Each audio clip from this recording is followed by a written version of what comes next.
सभी को जय मसीह की। एक बार फिर से आप लोगों के सामने परमेश्वर का जीवित वचन लेकर आप लोग के सामने आई हूँ, और जो कि साउंड डॉक्ट्रिन है। और जिस तरह से आज का टॉपिक है कि मनुष्य आज क्या कमा रहा है। देखा जाए तो इस दुनिया में इस समय मनुष्य के अंदर बहुत सारे डर हैं, मौत का डर है, और मनुष्य जो है इस समय इतना डरा हुआ है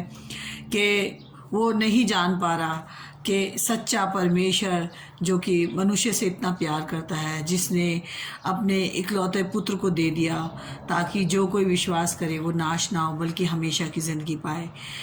जिस तरह से हम देखते हैं कि पौलुस जो कि रोमियो की पत्री उसके 2 अध्याय 5 वर्ष में वो अपनी कलीसिया को समझा रहे थे, बता रहे थे, जहाँ इस तरह से लिखा है, पर तू अपनी कठोरता और हठीले मन के कारण उसके क्रोध के दिन के लिए जिसमें परमेश्वर का सच्चा न्याय प्रकट होगा, अपने लिए क्रोध कमा रहा है। वह हर एक को उसके कामों के अनुसार बदला देगा। मनुष्य इस समय बहुत डरा हुआ है, वो नहीं जान पा रहा उसे क्या करना है, लेकिन ये परमेश्वर का वचन जो कि जीवित और 2 धारी तलवार है, जो कि मनुष्य के दिलों को वो शांति देता है जो कि मनुष्य संसार में किसी चीज़ से, दौलत से नहीं पा रहा। जिस तरह से आपको पता है कि ओल्ड टेस्टमेंट में दाऊद जिसने गुनाह किया, जिसने व्यभिचार किया, लेकिन उसने अपने गुनाहों से जब तौबा की और उसे परमेश्वर ने प्रकाशन दिया, उसने पश्चाताप किया, तो यहाँ पर इस तरह से लिखा है कि जब उसको प्रकाशन मिला और उसने तौबा की तो भजन संहिता 62 उसके 12वीं आयत में लिखा, हे प्रभु करुणा भी तेरी है क्योंकि तू एक एक जन को उसके काम के अनुसार फल देता है। परमेश्वर चाहता है कि मनुष्य जाने कि परमेश्वर मनुष्य से कितना प्यार करता है। इसी तरह उनका पुत्र जो कि सुलेमान बादशाह था, और जब परमेश्वर ने उससे कहा कि तू मांग, तू क्या चाहता है जो मैं तुझे दूं, तो उसने परमेश्वर से बुद्धि मांगी, और जब बुद्धि मांगी तो परमेश्वर ने बुद्धि के साथ साथ उन्हें दौलत भी दी। और जब उन्हें प्रकाशन मिला तो उन्होंने इस तरह से नीति वचन 24 और उसकी 12 आयत में लिखा है, यदि तू कहे कि देख मैं इसको जानता ना था, तो क्या मन का जांचने वाला इसे नहीं समझता? क्या तेरे प्राणों का रक्षक इसे नहीं जानता कि क्या वह हर एक मनुष्य के काम का फल उसे न देगा? परमेश्वर हर एक के कामों का फल मनुष्य को देगा, लेकिन परमेश्वर चाहता है कि हर एक मनुष्य उसके सामने पश्चाताप करे। 7.9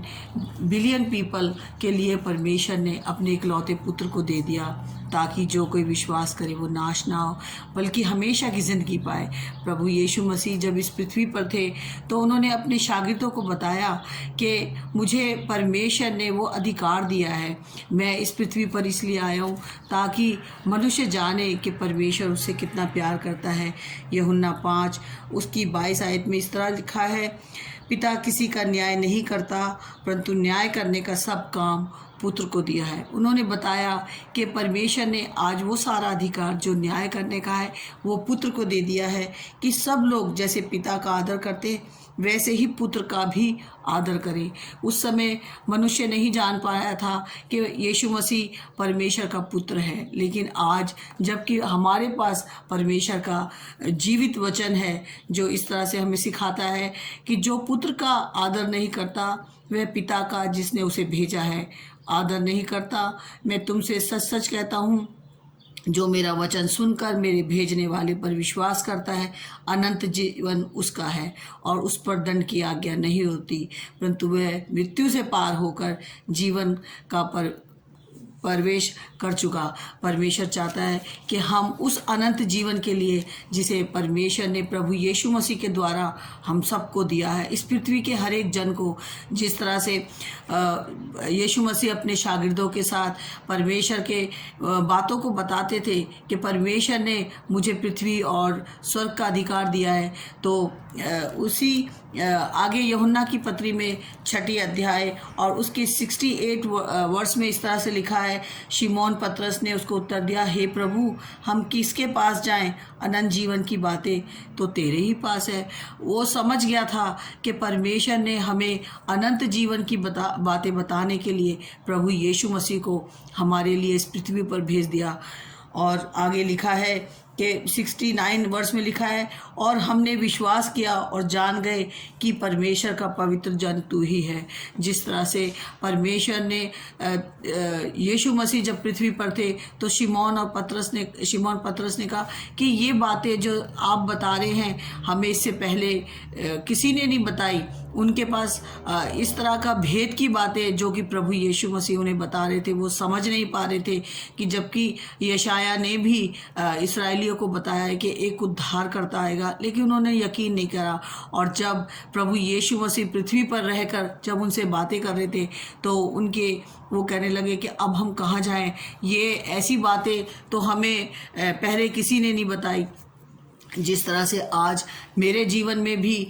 30 साल पहले मैं भी प्रभु यीशु मसीह से बहुत दूर थी, लेकिन जब उसका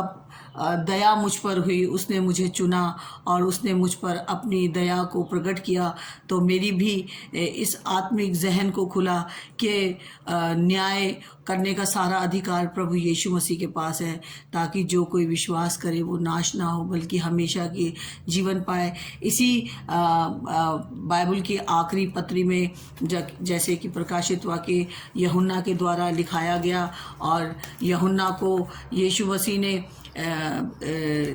कहा कि लिख, उसको पतमस टापू पर जब उसको प्रकाशन मिला और आत्मा उसे पतमस टापू पर यीशु मसीह ने उसको बोला कि इन बातों को लिख, तो उसने इस तरह से प्रकाशित वाक्य 20 बाब की 11वीं आयत में लिखा है, फिर मैंने एक बड़ा श्वेत सिंहासन और उसको जो उस पर बैठा हुआ है देखा। उसके सामने से पृथ्वी और आकाश भाग गए और उनके लिए जगह ना मिली। ये पृथ्वी तो टेम्परेरी है, ये पृथ्वी कब नाश हो जाए ये किसी को नहीं पता, लेकिन परमेश्वर आज हर एक जन को मौका दे रहा है। उसकी 12वीं आयत में लिखा है, फिर मैंने छोटे बड़े सब मरे हुओं को सिंहासन के सामने खड़े हुए देखा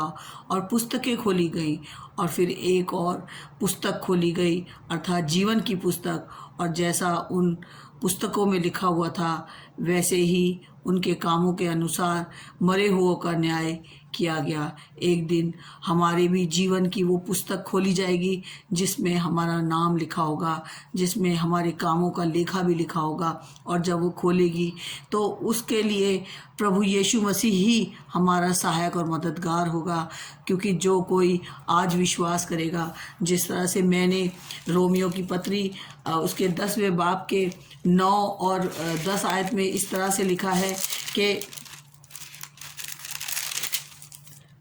कि यदि तू अपने मुंह से यीशु को प्रभु जानकर अंगीकार करे और अपने मन से विश्वास करे कि परमेश्वर ने उसे मरे हुए में से जिलाया,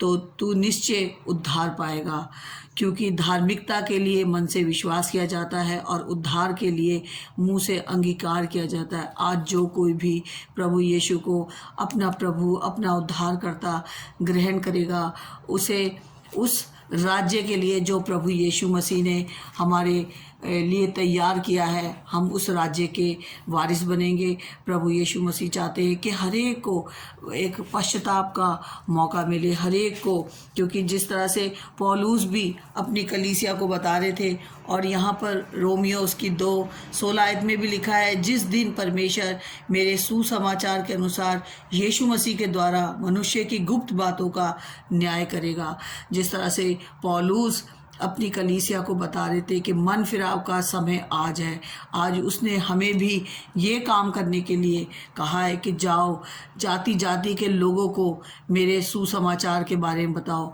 मत्ती 28 उसके 18 से 20 आयत में लिखा है कि जाओ जाति जाति के लोगों को मेरा सुसमाचार दो और उन्हें बपतिस्मा दो पिता पुत्र पवित्र आत्मा के नाम से। और प्रभु चाहता है कि हर एक को पश्चाताप का मौका मिले। जिस तरह से उसने मुझ पर दया की, ऐसे ही मैं भी चाहती हूँ जिस तरह से पॉल रोमियो 9 उसकी 3 आयत में लिखा है कि वो अपने कुटुंबियों के लिए विनती और प्रार्थना निवेदन करता है। ऐसे मैं भी अपने हर एक मित्र के लिए, अपने हर एक पड़ोसी के लिए, अपने रिश्तेदारों के लिए, अपने कुटुंब के हर एक जन के लिए प्रार्थना करती हूँ कि प्रभु जी, जिन्होंने अभी तक आपकी सच्चाई नहीं जानी है वो जान ले, जिन्होंने अभी तक अपने मनों को कठोर किया है वो जान ले कि उद्धार सिर्फ पृथ्वी पर एक ही नाम है और वो है प्रभु यीशु मसीह। प्रेरितों के काम 4:12 में लिखा है, किसी और के द्वारा उद्धार नहीं। मनुष्य आज उद्धार पाने के लिए क्या क्या कर रहा है, लेकिन उद्धार का एक ही रास्ता है और वो है प्रभु यीशु मसीह, ताकि जो कोई विश्वास करे वो नाश ना हो बल्कि हमेशा की जिंदगी पाए। आप सबको जय मसीह की। God bless you.